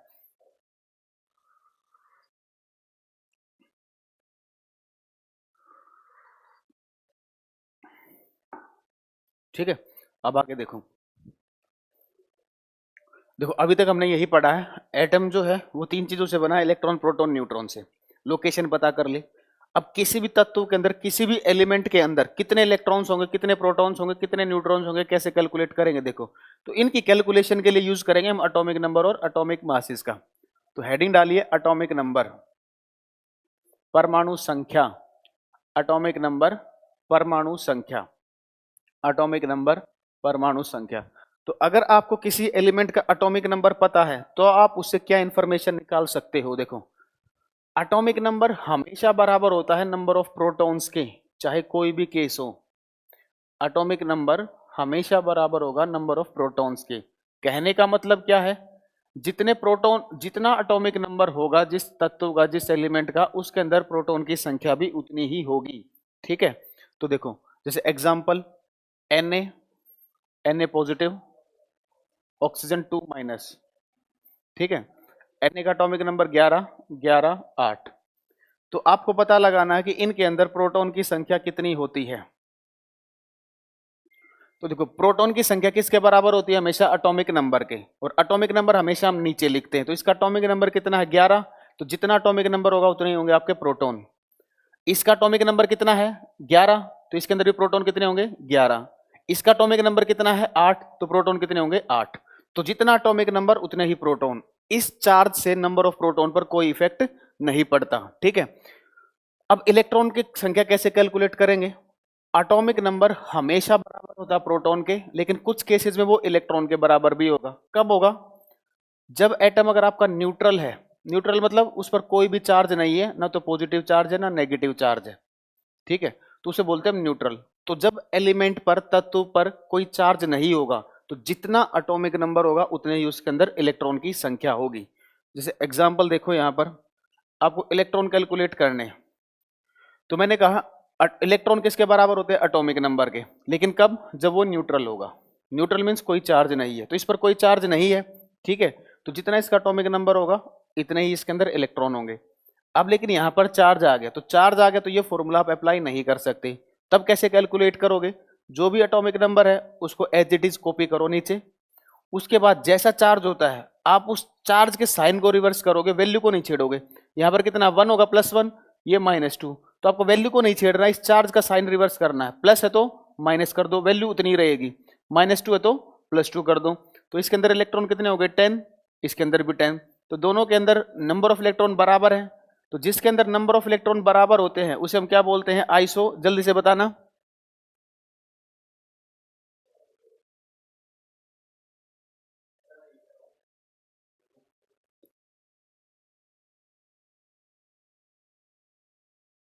जल्दी बताओ।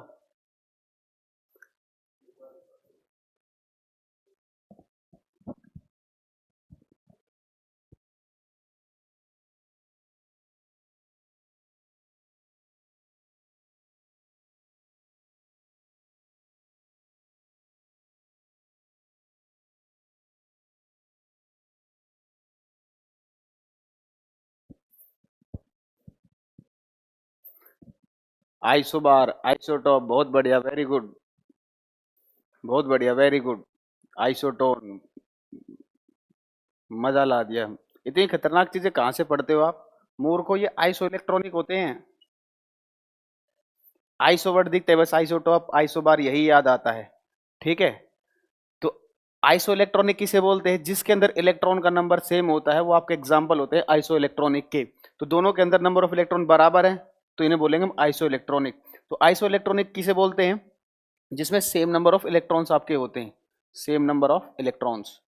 तो जिसके पास इलेक्ट्रॉन की संख्या बराबर होगी वो होते हैं आइसो इलेक्ट्रॉनिक, ठीक है, इतना नोट कीजिए जल्दी।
समझ नहीं आया, फिर से बताइए। अरे भाई देखो, प्रोटॉन निकालने में तो कोई दिक्कत नहीं होगी ना। देखो इलेक्ट्रॉन के केस में नंबर इलेक्ट्रॉन्स जो होते हैं ये एटॉमिक नंबर के बराबर होते हैं, कब, जब एटम न्यूट्रल होता है। अब कुछ को तो ये पता ही नहीं न्यूट्रल का मतलब क्या है। न्यूट्रल का मतलब ये है कि उसके ऊपर ना तो पॉजिटिव चार्ज हो ना नेगेटिव चार्ज हो, ठीक है, उसे बोलते हैं न्यूट्रल। जैसे इसके ऊपर ना तो पॉजिटिव चार्ज है ना नेगेटिव चार्ज है, ये है न्यूट्रल। इस पर पॉजिटिव है तो ये न्यूट्रल नहीं है, इस पर नेगेटिव है तो ये न्यूट्रल नहीं है। तो अगर एलिमेंट आपका न्यूट्रल नहीं है, तत्व आपका उदासीन नहीं है, तब उस केस में एटॉमिक नंबर जो होता है वो इलेक्ट्रॉन के बारे में नहीं बताएगा। एटॉमिक नंबर इलेक्ट्रॉन के बारे में कब बताता है, जब वो न्यूट्रल होता है। अगर ऐसे समझ में नहीं है तो मैं सिंपल एक चीज बताता हूँ, जब भी आपको इलेक्ट्रॉन काउंट करने हैं, एटॉमिक नंबर को एज इट इज लिख लो। 11 था, एज इट इज लिख लिया, atomic number as it is लिखा 11, 8। जैसा चार्ज है आप उस चार्ज का साइन उल्टा करोगे। यहाँ पर चार्ज कैसा, +1, तो हमने कर दिया -1। यहाँ पर -2 था तो हमने कर दिया +2। यहाँ पर तो कोई चार्ज ही नहीं ना, जीरो है ना, तो आप इसमें चाहे +0 लिखो चाहे -0 लिखो, कोई फर्क पड़ेगा नहीं पड़ेगा। तो ऐसे कैलकुलेट कर लीजिए। सर आ गया समझ। मजा आ रहा है। ठीक है यार, सर हिंदी में बोलो भाई। दीपेश हिंदी में ही तो बोल रहे हैं। पारस जी चाय, आओ आप डेली आओ, चाय पिलाएंगे आपको, क्यों टेंशन ले रहे हो? आप भी तो घर बैठे हो। ठीक है, तो नोट तो आप कर चुके होगे। नेक्स्ट हेडिंग डालोगे एटॉमिक मास, परमाणु द्रव्यमान। तो एक क्वेश्चन ये भी बनता है, आपको कोई भी आयन दे देंगे, पूछेंगे इनमें संबंध क्या है, रिलेशन क्या है, कि वो आइसोटोप है, आइसोबार है, आइसोटोन है, क्या है। तो अगर इलेक्ट्रॉन का नंबर सेम आएगा तो बोलोगे वो आइसो इलेक्ट्रॉनिक है। आइसोटोप क्या होते हैं, आइसोबार क्या होते हैं, अभी मैं आगे पढ़ाऊंगा आपको। ठीक है, टेंशन ना लो। नेक्स्ट हेडिंग डालोगे एटॉमिक मास, परमाणु द्रव्यमान। एटॉमिक मास, परमाणु द्रव्यमान। एटॉमिक मास, परमाणु द्रव्यमान। एटॉमिक मास, परमाणु द्रव्यमान। तो देखो, जो एटॉमिक मास होता है, एटम का जो मास है, किसी भी सब्सटेंस का आप मास कैसे कैलकुलेट करोगे? हाँ बिल्कुल आएंगे दमनदीप जी। तो किसी भी बॉडी का आपको मास निकालना है तो उसके लिए रूल होता है सेंटर ऑफ मास। ये रूल क्या कहता है, किसी भी रेगुलर बॉडी का जो मास होता है वो हमेशा उसके सेंटर पर प्रेजेंट होगा। तो एटम का भी मास कहाँ होगा, उसके सेंटर पर होगा। और एटम के सेंटर में क्या होता है, न्यूक्लियस, नाभिक। और न्यूक्लियस और नाभिक के अंदर क्या होते हैं, प्रोटॉन और न्यूट्रॉन। तो जो एटॉमिक मास होता है ये आपका बराबर होता है प्रोटॉन प्लस न्यूट्रॉन के। यहां से क्वेश्चन आता है कि नंबर ऑफ न्यूट्रॉन्स कैसे कैलकुलेट करते हैं। तो देखो, एग्जाम्पल है सोडियम। एटॉमिक मास को कहाँ लिखते हैं, ऊपर लिखते हैं, यह है एटॉमिक मास। ठीक है, और एटॉमिक मास किसके बराबर होता है, प्रोटॉन प्लस न्यूट्रॉन के। क्वेश्चन पेपर में पूछा जाता है कि नंबर ऑफ न्यूट्रॉन्स, किसी भी तत्व में आपको दे देंगे, पूछ लेंगे न्यूट्रॉन्स कितने होंगे, तो कैसे कैलकुलेट करते हैं देख लो। तो एटॉमिक मास किसके बराबर होता है, प्रोटॉन प्लस न्यूट्रॉन के। प्रोटॉन किसके बराबर होते थे, एटॉमिक नंबर के, परमाणु संख्या के। परमाणु संख्या कितनी है, 11। तो प्रोटॉन हो गए आपके 11। तो न्यूट्रॉन कितने आ जाएंगे यहाँ से, 12। तो या तो न्यूट्रॉन आप ऐसे कैलकुलेट करो, या आप एक तरीका सिंपल सा बताता हूं, दो न्यूमेरिकल वैल्यूज दिख रही हैं, बड़ी वैल्यू में से छोटी को माइनस कर दो, डायरेक्ट आ जाएंगे number of neutron. 23 minus 11 direct आ जाएंगे नंबर ऑफ न्यूट्रॉन्स। ठीक है, अभी रिसेंटली एग्जाम में क्वेश्चन पूछा गया, आपसे इतना गिवन था कि ये जो यूरेनियम होता है, यूरेनियम के अंदर आपको नंबर ऑफ न्यूट्रॉन्स बताने कितने होंगे। कुछ भी उसने गिवन नहीं किया था। तो कैसे निकालते हैं, देखो, यूरेनियम का एटॉमिक नंबर है 92। एटॉमिक मास कुछ भी गिवन नहीं होगा तो आप यूज करोगे 235, क्योंकि बाकी इसके समस्थानिक होते हैं, आइसोटोप होते हैं 236, 238। तो कुछ भी गिवन नहीं होगा तो आप 235 यूज करोगे। तो अब तो बता ही दोगे। ठीक है, तो न्यूट्रॉन्स कितने हो जाएंगे, इसमें से इसको माइनस कर दो, 235 माइनस 92, ये आ जाएंगे 143। तो हम न्यूट्रॉन्स कैसे कैलकुलेट कर रहे हैं, रेलवे में आपसे क्वेश्चन पूछा जाता है कि नंबर ऑफ न्यूट्रॉन्स निकालने का स्टैंडर्ड फॉर्मूला क्या है। ठीक है, तो हमने क्या किया, 235 में से 92 को माइनस किया। 235 क्या हमारा एटॉमिक मास, एटॉमिक मास को लिखते हैं हम ए से। 92 क्या हमारा एटॉमिक नंबर, एटॉमिक नंबर को लिखते हैं हम जेड से। तो नंबर ऑफ न्यूट्रॉन्स निकालने का फॉर्मूला है ए माइनस जेड। ठीक है, जल्दी से नोट कीजिए इसे अब।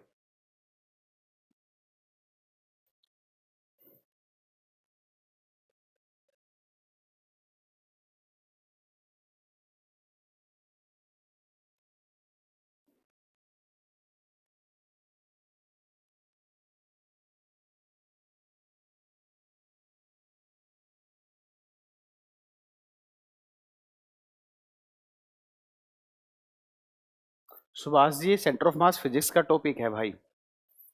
ठीक है, मैंने तो आपको समझाने के लिए यूज किया है यहाँ पर। जैसे आप अगर देखोगे, जैसे स्क्वायर है, स्क्वायर एक रेगुलर फिगर है, इसमें मास यहाँ भी होता है, यहाँ भी होगा, यहाँ भी होगा, हर जगह मास होता है। लेकिन सेंटर ऑफ मास क्या बोल कहता है कि किसी भी रेगुलर बॉडी का मास हमेशा उसके सेंटर पर होगा। ठीक है, तो स्क्वायर का जो सेंटर ऑफ मास वो कहाँ होगा, उसके सेंटर पर होगा।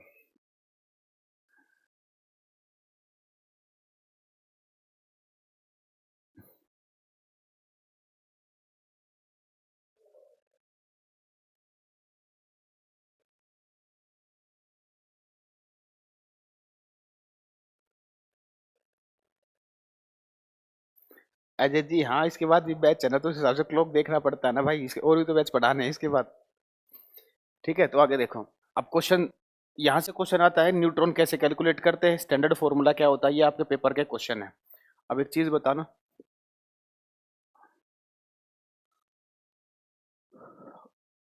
पहला पॉइंट, एटॉमिक मास और एटॉमिक नंबर में जितना मैंने पढ़ा है ना, अभी से क्वेश्चन सुन लो जो आते हैं। कुछ तो थ्योरी में आ गए, जो थ्योरी में नहीं आएंगे वो यहाँ देखो, एटॉमिक मास और एटॉमिक नंबर, इन दोनों में आपको रिलेशन बताना है। यहाँ पर आपको एक सिंबल यूज करना है, ये ऑप्शन है आपके पास कि कौन सा सिंबल यूज करोगे।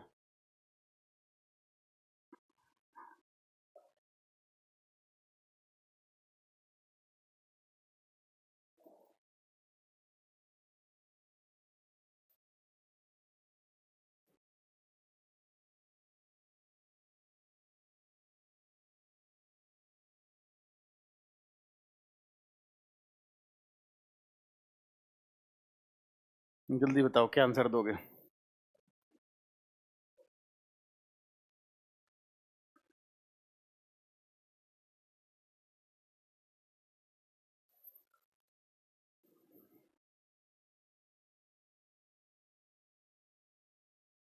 B, B.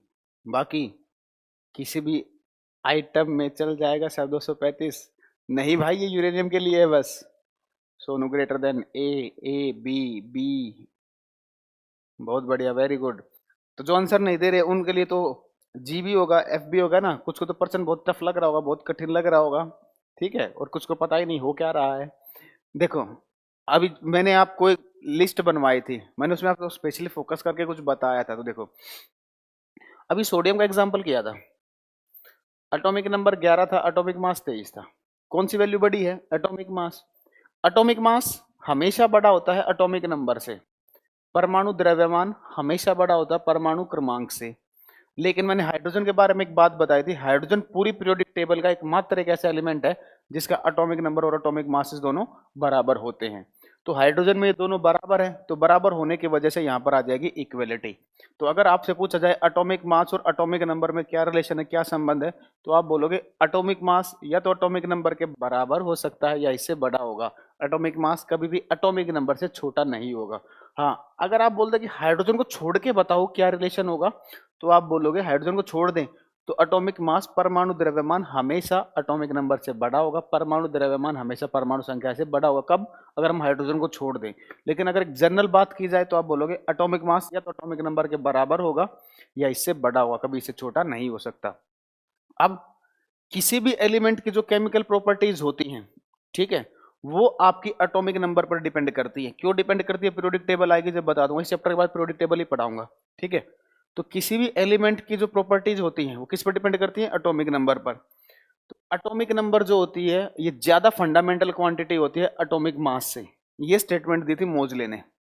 तो क्वेश्चन आपसे पूछा जाएगा कि एटॉमिक नंबर मोर फंडामेंटल प्रॉपर्टी होती है एटॉमिक मास से, किसने बताया था? मोजले ने। तो सेकंड पॉइंट लिखोगे, एटॉमिक नंबर लिख रहा हूं, atomic number is more fundamental property, atomic number is more fundamental property, is more fundamental property, atomic number is more fundamental property than atomic mass, than atomic mass। ये कहा था मोजले ने, said bye मोजले लिख लो। हिंदी में लिखोगे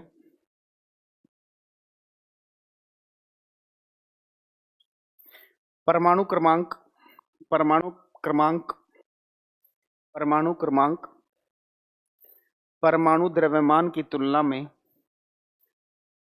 डाउट मैं बताऊंगा 5 मिनट बता दूंगा डाउट, अभी इसको लिख लो एक बार। परमाणु क्रमांक परमाणु द्रव्यमान की तुलना में, परमाणु क्रमांक परमाणु द्रव्यमान की तुलना में अधिक मौलिक गुण है, अधिक मौलिक गुण है, अधिक मौलिक गुण है, अधिक मौलिक गुण है। ये बात मोजले ने बताई थी। अधिक मौलिक गुण है, ये बात मोजले ने बताई थी। अधिक मौलिक गुण है, ये बात मोजले ने बताई थी।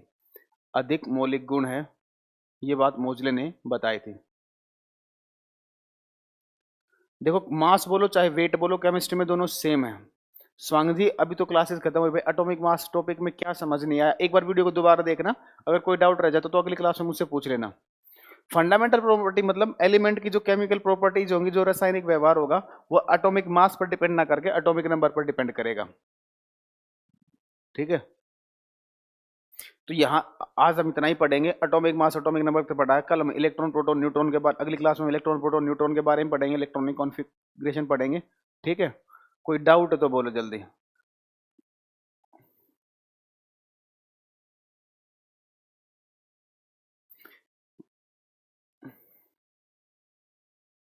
देखो मेरा यूट्यूब चैनल है एमसीक्यू, अगर मैं यहाँ पर कराता हूँ, ये मेरा यूट्यूब चैनल है स्टैंडर्ड सर क्लासेस।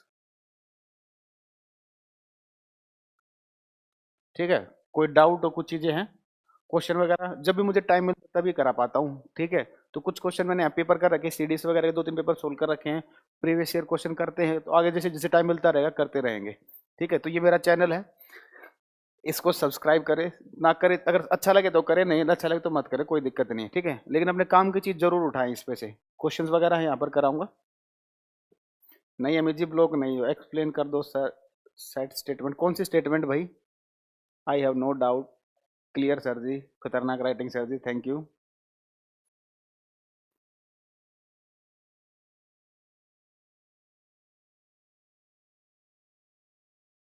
ठीक है, तो आज के लिए इतना ही पढ़ेंगे।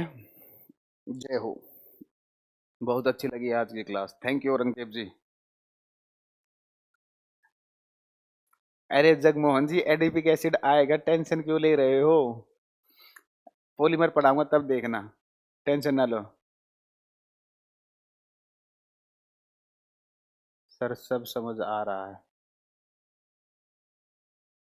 अच्छा नीतीश जी, किए से क्यों स्टार्ट करते हैं, आप भी सुन लो अपने क्वेश्चन का आंसर। देखो एक एक्सरे एक्सपेरिमेंट हुआ था, ठीक है, तो जब एक्सपेरिमेंट हुआ था तो उसने सेल्स फाइंड की, तो उसने सोचा क्या पता इससे, उसे खुद नहीं पता था कि ये पहली शेल है, उसने सोचा क्या पता और भी शेल होंगी होंगी, लेकिन उसे नहीं पता था कि और सेल है या नहीं, तो उसने इसलिए केस स्टार्ट किया क्योंकि उसने सोचा कि अगर किसी को और सेल मिलेगी तो उससे पहले वाला नंबर वो उसे दे देगा। ठीक है, फिजिक्स बहुत अच्छा पढ़ा रखा है चैनल पर, thank you ji, good teaching sir, thank you, बहुत अच्छा पढ़ाया, thank you sir ji, thank you Swang ji, मजा आ गया। देखो किसी को ना समझ में आया हो, सौरभ टेलीग्राम, हाँ अगली क्लास में बताएंगे, आज के लिए इतना ही पड़ेगा। देखो किसी को कोई ना समझ में आया हो तो दोबारा पूछ लेना, लेकिन वीडियो को एक बार दोबारा देख लेना भाई, कंटेंट आपको बिल्कुल सॉलिड मिलेगा जो आपके पेपर के अकॉर्डिंग होगा।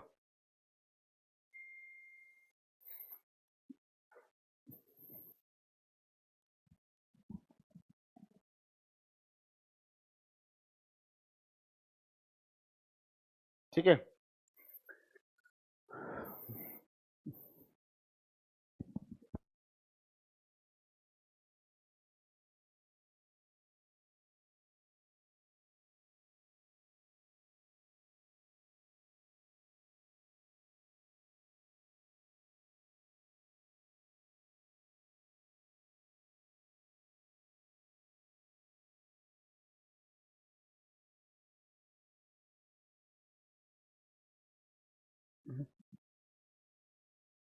डिस्कवरी ऑफ चार्ज मिली करने की थी विष्णु जी, आगे आ जाएगा, टेस्ट ना लो, टेंशन ना लो, सारी चीजें पढ़ाऊंगा,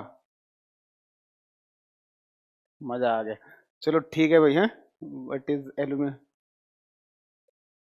पुष्पेंद्र क्वेश्चन नहीं समझा, क्रिस्टल क्लियर है, बता दो यार, डिस्कवरी ऑफ चार्ज मिलीकन।